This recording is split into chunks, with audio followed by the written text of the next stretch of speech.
Muito bem, meus caros, muito bem, mais uma manhã de gravação, sem jogatina hoje, só gravação aqui no meu, no seu, no nosso Cafofo. Hoje é dia de Valadão Fiel especial porque é o primeiro clássico do ano, dia de majestoso, e a gente precisa conversar sobre o Coringão para esse majestoso, beleza? Mas pra gente chegar lá, a gente tem que conectar as pontas, né? Então a gente vai falar um pouco do jogo do Água Santa, para depois falar sobre o jogo do São Paulo, beleza? Então é nós, Coringão, já vamos direto aqui no assunto que importa, beleza? Como é que foi o jogo Corinthians e Água Santa? O Corinthians e Água Santa terminou 2-1 para o Corinthians, mais uma vitória. É a 10ª direto e a 12ª em jogos no Brasil. Lembrando que o Corinthians teve uma pequena derrota na semifinal da Sul-Americana, beleza? Para o Racing, certo? Foi triste, mas aconteceu e aí quebrou essa sequência. Mas no Brasil, em jogos realizados no Brasil, são 12 partidas, 10 no total sem perder. Isso é muito bom. Corinthians significa que a gente está no caminho certo, beleza?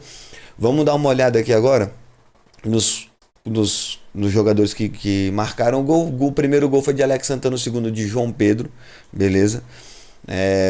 Fora isso, João Pedro, o Tchoca, jogou um partidaço, o melhor jogador da partida, certo? Na minha opinião, foi também o melhor jogador da partida, porque não só pelo gol, mas pelo desempenho todo dele, beleza? E o segundo melhor jogador do jogo foi o goleiro Igor Vinhas, tá? Então isso leva a entender o quanto que o Corinthians martelou no ataque, tá? O Água Santa ele teve uma, duas jogadas no ataque, alguns contra-ataques, algumas pressões que incomodaram bastante o Corinthians. Isso é uma coisa que tem me preocupado. Times que pressionam a saída do Corinthians tendem a dar muito trabalho, tá? E o Corinthians teve alguns problemas na armação, não por conta do armador, mas sim por conta da composição do time. Aí a gente vai conversar sobre a composição do time agora. Lembrando que o Corinthians entrou na sua formação tradicional e o Água Santa entrou num 3-5-2, beleza? A formação do Corinthians foi Matheus Donelli, Léo Maná, Félix Torres, João Pedro Tchoca, Hugo Farias, Martínez, Alex Santana e Charles, Igor Coronado, Pedro Raul e Thales Magno. Esse jogo tem mais uma coisa muito importante, marcou o retorno de Diego Palacios e jogando bola, tá? Jogando bola. Isso é muito importante. Jogando bola. Deixou o Pedro Raul na cara do gol. No segundo toque dele na bola, bom. Já deixou o Pedro Raul na cara do gol, mas não saiu. Vamos falar individualmente de cada jogador. Minha percepção e depois a nota SofaScore. Matheus Donelli não foi exigido no jogo. A única vez que ele foi exigido, achei que saiu mal, que foi no gol de cabeça do Água Santa. Ele saiu para socar a bola e quase deu um soco na cabeça do jogador do Água Santa, mas não acertou a bola. Eu não sei nem se ele acertaria a bola se a bola passasse pelo atacante do Água Santa, tá? Porque foi uma saída bem estabanada. Isso é um problema do Matheus Donelli que ele precisa corrigir embaixo das traves. Ele é muito bom, beleza? Na verdade, o gol do Água Santa saiu uma pancada de fora da área. Minto, tá? Esse gol de cabeça foi no jogo contra o Velo Clube, que ele saiu mal. Mas ele foi uma bola defensável, mas foi uma pancada muito forte do Netinho, tá? E aí, como a frente do gol estava muito congestionada, a pancada passou num espaço muito pequeno, a gente vai dar o braço a torcer pro Matheus Donelli. Mas o Matheus Donelli não foi exigido no jogo. Nada, absolutamente nada, não teve que fazer nenhuma defesa, foi tudo muito tranquilo. Beleza? Mas foi uma pancada do Netinho aqui dessa região aqui, mais ou menos. Muita gente na frente, mas acredito que o nosso glorioso Hugo Souza teria defendido essa bola. Tá? É a sensação que eu tenho. Mas nada na conta do Matheus Donelli. Só achei uma sensação que ele poderia ter tido um reflexo mais rápido, mas passou, foi gol e o Corinthians, de qualquer forma, ganhou. Tá? Junto com aqui Martínez, Santana e Charles, já falei Coronado, Pedro, Raul e Thales. Léo Maná, partidaça, a melhor partida dele, acho a única grande partida que ele fez no Corinthians até agora. Léo Maná jogou muita bola, tanto defensivamente quanto no segundo tempo, quando liberaram ele para atacar um pouco mais, ou ele se sentiu à vontade para atacar um pouco mais. Ele subiu com muita força, com muita velocidade. Às vezes que ele chegou aqui no ataque, chegou causando bastante problema. Gostei muito da atuação do Léo Maná, seguraço na defesa e no ataque. Félix Torres, mano. Esse cara não. Cara, eu tive toda a paciência do mundo, eu torci muito por ele. Né? Eu gosto de zagueiros que sabem sair jogando com a bola. E essa era a característica que veio vendida pra gente, mas não dá. Cara, o Félix Torres não dá. Ele é muito ruim, velho. O Félix Torres, tudo bem, é a primeira partida do ano e tal, mas ele vem cometendo os mesmos erros que ele cometeu o ano passado inteiro. Saiu a bola errado, tempo de jogo lento, tenta fazer umas palhaçadas no meio do rebuliço ali, cheio de jogador cercando ele tentando passar pezinho por cima da bola, não dá. Para mim, Félix Torres é a última opção. João Pedro Tioca já tá muito mais na frente dele, Kaká tá à frente dele, Gustavo Henrique tá à frente dele, ele é a última opção para mim como zagueiro do Corinthians, tá? Hugo Farias não dá mais. Acho que agora chegou a vez do Diego Palacios, porque o Diego Palacios, depois de um ano sem jogar bola, voltou e jogou muito mais do que o Hugo. Muito mais do que o Hugo. Defensivamente, cortando bolas aqui na área, né, evitando chutes aqui também, dentro da área, e ainda ofensivamente, certo? O cara voltou íntimo da bola, íntimo, isso é muito importante. Martins jogou uma excelente partida também, né? Fez bons passes de longa distância, bons lançamentos, ganhou divididas, né? As poucas faltas que ele fez, não achei que foram faltas assim pesadas, apesar dele ter sofrido muito, sofreu muita falta, ele apanhou muito. E ele é um coringa nesse meio de campo, porque você pode botar ele mais avançado se necessário, ele não precisa ficar preso aqui atrás. Tanto é que seria o meu jogador ideal para o jogo de hoje, mais do que o Alex Santana, tá? Alex Santana fez o seu primeiro gol com a camisa do Corinthians e foi um belo gol. Tá, ele pegou uma sobra de bola, meteu de calcanhar, estilosaço, né, debaixo do goleiro, golaço do Alex Santana. Torço por ele também, porque quando ele chegou no Corinthians, chegou moendo no meio de campo e aí depois se machucou e voltou meio marromeno. Isso já aconteceu em outros times. O Atlético Paranaense foi a mesma coisa. Chegou jogando bolão, machucou e aí desde então não jogou mais bola, foi pro banco. Mas eu acho que o Santana ainda tem seu espaço no Corinthians, até porque ele é uma excelente peça de reposição para qualquer um dos meias. Charles ainda não começou o ano, tá perdidaço, jogando mal, errando tudo, certo? Ele já nunca foi um jogador que me encheu os olhos, mas ainda tá muito mal. É aquele mesmo esquema, é a última opção do meio de campo do Corinthians. Você tem Alex Santana, você tem José Martins, você tem Ranieri, que voltou a me dar esperanças, voltou a jogar bola. Você tem o Bidon, você tem o Carrijo, você tem N jogadores, beleza? O Charles é o último da opção. É a mesma coisa do Félix Torres, o Charles é o último que você vai contar nesse meio de campo do Corinthians. Igor Coronado sofreu um problema muito grave nesse jogo. Ele não tinha jogadores para trabalhar com ele. E aí, nada contra Thales Magno, mas muita coisa contra a escalação do Pedro Raul como titular. Beleza? Vou explicar por quê. Coronado é um jogador de extrema dinâmica, certo? Extrema dinâmica. E novamente ele ficou encaixotado nas pontas porque os laterais não subiam tanto. O Léo Maná começou a subir mais a partir do segundo tempo. No primeiro tempo, o Coronado ficou preso. Ele corria para uma ponta, corria para outra, corria para uma ponta, corria para outra e não saía nada do pé dele, tá? Muito porque os dois atacantes não são atacantes de bola de velocidade, de quebrar linha, né? O Thales Magno é um cara que se aproxima muito. Toda vez que o Coronado pegava a bola aqui, o Thales estava grudado nele. O Coronado vinha, para cá, o Thales vinha para cá também. O Thales estava grudado no Coronado. Só que a outra opção, porque se o Coronado veio para cá e o Thales veio para cá, abre-se um espaço de marcação aqui. A outra opção era o Pedro Raul. O Pedro Raul ele só presta aqui, gente. Não adianta você ficar esperando que ele vai sair daqui. Ele já teve seus momentos no Goiás de sair para ajudar na construção da jogada, mas ultimamente a função dele é ficar aqui parado, não adianta. Você não vai esperar que ele vai vir aqui para depois receber uma bola em profundidade, para explorar as costas da zaga. O Pedro Raul nunca fez isso no Corinthians, eu não acredito que ele vá fazer. Então o que acontecia? O Coronado pegava a bola, Thales aproximava, os meios de campo se mexiam e o Pedro Raul aqui, parado na frente da zaga. Imagina ter uma linha de zagueiros aqui, o Pedro Raul aqui.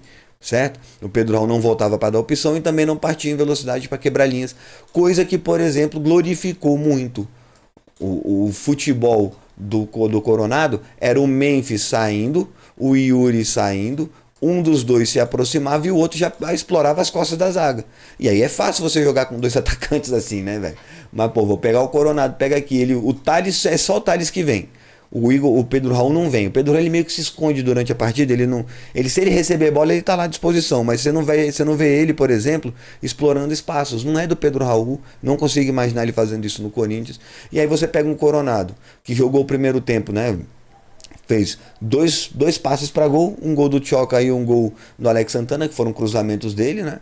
Mas você não vê ele conseguindo fazer nada. Porque ele chega aqui, tem o Thales, tem o Charles, Alex Santana, Pedro Raul socado no meio dos zagueiros. Aí ele tem que voltar a bola pro Charles. Aí começa toca, ele se mexe, vem para aqui, vem o Thales, Pedro Raul socado no meio dos zagueiros, e aí ele toca, fica rodando a bola nesses 4 jogadores, lateral, volta para a zaga, aí volta a formação de novo.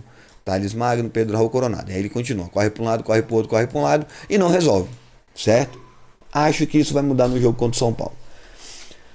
Fora isso, nós tivemos substituições, foram as entradas de Memphis no lugar do Coronado. Aí o Memphis fez a função do Coronado, que eu não gosto de ver o Memphis nessa função.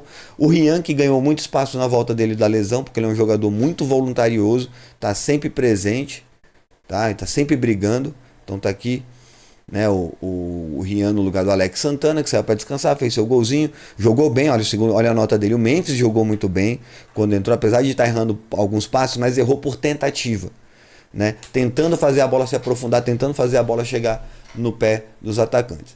Saiu o Hugo aos 65, eu o Diego Palácio. Olha a nota do cara. 1 ano sem jogar bola e já ganhou um setzinho, né? Vamos lembrar que tirar 8 no SofaScore é muito bom, 9 é absurdo, né? Visto o Garro com o tanto de 9 que ele tirou no campeonato. Depois entrou Carrijo no lugar do Charles. Achei que demorou muito para tirar o Charles, mas tudo bem. Deram chance para ele, já que o jogo não estava difícil. Deram chance, era para ter sido uns 4 gols fácil. André Carrijo entrou no lugar do Charles, 7.3, notão também. E o Yuri Alberto não deu tempo, ele entrou aos 88 no lugar do Thales Magno, estava morto, no qual mal tocou na bola, tá? Então as notas finais: Matheus Donelli 6.2, a única bola que foi pro gol ele tomou.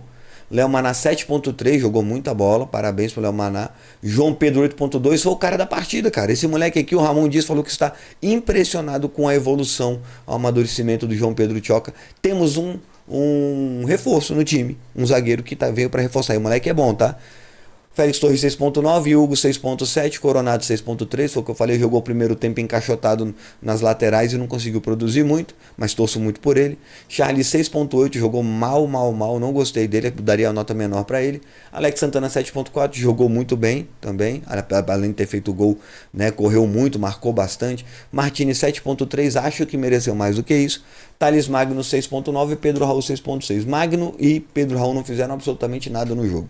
Nada. Muito por conta da formação do Corinthians, que deixava esses caras sem receber bola, né? O Charles não colaborou muito, o Alex Santana marcou mais do que atacou, o Martins ficou muito preso aqui atrás, né? O Léo Maná só começou a jogar no segundo tempo, aí no segundo tempo ele já estava cansado. O Pedro Raul ficou até o final do jogo sem fazer nada também. Foi um voto de confiança que o Ramon deu no cara. Eu acho que já está comprovado. Pedro Raul, ele é um cara que entra, não é porque ele fez aquele gol que ele é um craque de bola. Ele fez um gol que salvou o Corinthians do empate, né? Deu uma vitória pro Corinthians. Agradecemos de coração, mas não dá. Pedro Raul é banco do banco, tá? É a opção depois do Thales, depois do sei lá, arranja mais um moleque da base, o Kaique, que tem o Pedro Raul. Eu não gosto do Pedro Raul em hipótese alguma. Acho que o Corinthians precisa de mais um atacante aqui para compor esse elenco aqui. Na minha opinião, só o Thales sozinho e o Romero não são suficientes para tampar esses buracos. Beleza? Vamos à nossa escalação: Corinthians e São Paulo. Pelo que estão dizendo na mídia, o Hugo Souza vai estrear, tá? Eu acho um pouco precipitado botar ele, né? Apesar do goleiro ter uma vida mais fácil no retorno do que um atacante, do que um meio, do que um volante, do que um zagueiro, do que um lateral principalmente, que é o que mais se lasca quando volta. Mas eu acho que o Hugo Souza poderia esperar. Eu acho que daria para dar um voto de confiança pro Matheus Donelli, mas se for o Hugo Souza, ok, não acho ruim, não vou reclamar, torcendo para que ele venha muito bem, beleza? Nós temos também aqui o Mateuzinho na lateral direita, tá? André Ramalho, graças a Deus, adiós muchacho. E aí o João Pedro Tchoca, ele está gripado, não vai pro jogo, tá? Então a zaga é feita de André Ramalho e Kaká, o que me dá um pequeno calafrio quando eu vejo o nome do Kaká. Aqui vai vir Matheus Bidu, certo? Mas que ele abra o olho, porque tá? O Palácios voltou querendo bola, tá? No lugar do Martins, acho que vai o Ranieri. O Ranieri ganhou o espaço, ganhou o coração do Ramon Dias. Até achei estranho que o Ramon Dias sempre dá uma predileção maior pros que hablam, né? Mas enfim, não vamos levantar essa bandeira agora. No lugar do Alex Santana, André Carrijo. Não, André Ramalho não, André Carrijo. Aqui, Carrilho. E no lugar do Charlão, a gente mete aqui. Aí eu acho que vai o Alex Santana por mérito, mas eu colocaria o Martins. tá? E eu vou explicar por que daqui a pouco. Por que eu colocaria o Martins ou o Alex Santana? Coronado aqui no de meia, né? Tá bem descansado e com ritmo de jogo. Memphis e Yuri. Aí não tem conversa, malandro. Aqui é Memphis e aqui é Yuri. Não tem papo aqui, beleza? Essa é a formação que eu acredito que vá, mas eu gostaria de uma mudança aqui nessa formação. Primeiro por conta do Kaká, que não é um jogador de confiança. Ele é muito mais um bom cabeceador do que um zagueirão, tirando o André Ramalho, que é um monstro de bola, certo? A gente perde uma coisa muito importante aqui, que a gente vai ter problema contra o São Paulo, como a gente teve problema com todos os times que jogaram naquela formação de 2-3-1, né? 4-2-3-1. 4 na zaga, 2 volantes de marcação, 3 meias ofensivos, um mais centralizado, um aberto na ponta, um aberto na outra, que a gente chama de pontas, mas podem ser meias. No caso do São Paulo, a gente vai ver provavelmente Oscar e Lucas abertos, o Oscar mais na esquerda, o Lucas mais na direita, com o Calheri e o Luciano centralizados quase num 4-4-2. Só que a gente vai ver o Lucas e o Oscar bem abertos, tá? E isso é um problema pro Corinthians. O Corinthians teve problemas nessa formação e com o Garro em campo, tá? O pessoal fala muito que o Coronado não corre tanto, que não tem tanta cidade, que o Garro tem mais. Só pra vocês terem uma noção, o Coronado tem números melhores defensivos do que o Garro, até porque quando ele entrava com o Garro, ele entrava mais marcando do que atacando, então ele ajudou bastante na zaga, tá? Então não dá para desconsiderar a possibilidade do Coronado voltar para marcar, mas tem que saber quanto tempo que ele vai durar fazendo isso, porque depois que ele morrer não tem ninguém para entrar no lugar. Quem é que vai entrar? Vai ter que puxar o Memphis, entrar o Romero, e aí o Corinthians fica com o Memphis como armador. Provavelmente vai ser isso caso o Coronado morra durante a partida, tá? Lembrando que o Coronado já tem gol contra o São Paulo e golaço. Foi um empate que a gente teve no primeiro turno lá, jogando na arena, tá? Então essa é a formação. Por que eu prefiro o Martins no lugar do Santana? Apesar do Santana ajudar mais aqui no ataque, ter mais qualidade de bola no pé, a gente vai ter esse problema gigantesco que é jogar contra 4 atacantes. O Corinthians normalmente joga contra 2 atacantes. Quando a gente joga contra 3 atacantes, tá tudo bem. Quando a gente joga com 4 bons atacantes, a gente tem que lembrar que o Lucas e o Oscar vão atacar mais do que defender, obviamente, né? Eu acho que a gente precisa de um poder de marcação maior, menos preocupação com a armação da jogada necessariamente. A gente vai dispor muito isso pro André Carrijo e pro Coronado. Eles vão se abrir, vão se trocar nessa função. Por que eu digo isso? Porque se a gente vier com jogadores explorando esses espaços aqui, ó, vai ter o Calheri brigando aqui no meio da área e a gente sabe que ele é perigosíssimo nessa função aqui. A gente vai ter o Luciano rodando na frente da área. A gente vai ter o Oscar e o Lucas provavelmente trocando de posição o jogo inteiro. Se a gente não tiver mais jogadores de marcação aqui, a gente vai perder esse meio de campo para o São Paulo. Então eu entendo que com o Martins a gente tem mais marcação do que com o Alex Santana, tá? É a minha opção. Acho que é assim que o Corinthians deve defender, certo? Deixando o Memphis solto e o Yuri se mexendo um pouco mais. O Memphis sempre isso é tradição já do Memphis, né? Faz parte do jogo do Memphis. Sempre que o time tá atacando, o Memphis não é um cara que você vai ver voltando muitas vezes para marcar. Mas você vai ver ele se posicionando, é inteligentíssimo o jogador. E você vai ver ele se posicionando em uma dessas regiões aqui para receber passe, para armar o contra-ataque. E o Yuri em cima da linha, da outra ponta. Se o ataque está acontecendo de um lado, o Memphis está aqui, o Yuri vai estar em cima da linha aqui desse lado, pronto para fazer seu contra-ataque. Caso contrário, o Memphis tenha que vir ajudar desse lado, vai receber passe desse lado, o Yuri vai estar nesse outro lado aqui pronto para puxar contra-ataque, porque a gente sabe que a velocidade do Yuri é absurda, né? É um cara que não desiste de bola, corre até o final e corre muito rápido, tá? Então a gente vai ter isso. Esse time aqui, essa formação tem muito apoio no ataque, beleza? Então a gente vai ver o Carrijo chegar, a gente vai ver o Martins ou o Alex Santana chegarem aqui para ajudar o Coronado, e a gente vai ver isso aqui que não teve no jogo passado. A gente vai ver esse posicionamento aqui quando a gente for ver o time atacando, tá? A gente vai ver o time atacando com isso tudo aqui. Isso virou o normal do Corinthians, tá? O Corinthians atacar com isso tudo aqui, Memphis e Yuri se alternando de lado, Coronado abrindo para todos os lados, ele gosta de jogar aberto nas pontas, ele não é um ponta, mas ele gosta de receber bolas na ponta, ou ele gosta de se posicionar ali, ele acha que ali tem mais espaço. É um jogador inteligente, sabe lidar com esse tipo de atitude. E aí a gente tem o Raniel fechando aqui atrás. O Raniel ele vai ajudar muito a zaga aqui, tá? Para dar liberdade para esses todos atacarem, aqui no caso o Alex Santana no lugar do Martinez. E na hora de defender, a maneira que eu consigo visualizar que a gente tenta retirar esse volume de atacantes que sempre dão trabalho para o Corinthians, é fazer esses blocos de 4 jogadores, sabe? Defender no futebol moderno hoje, você tem que defender com 8.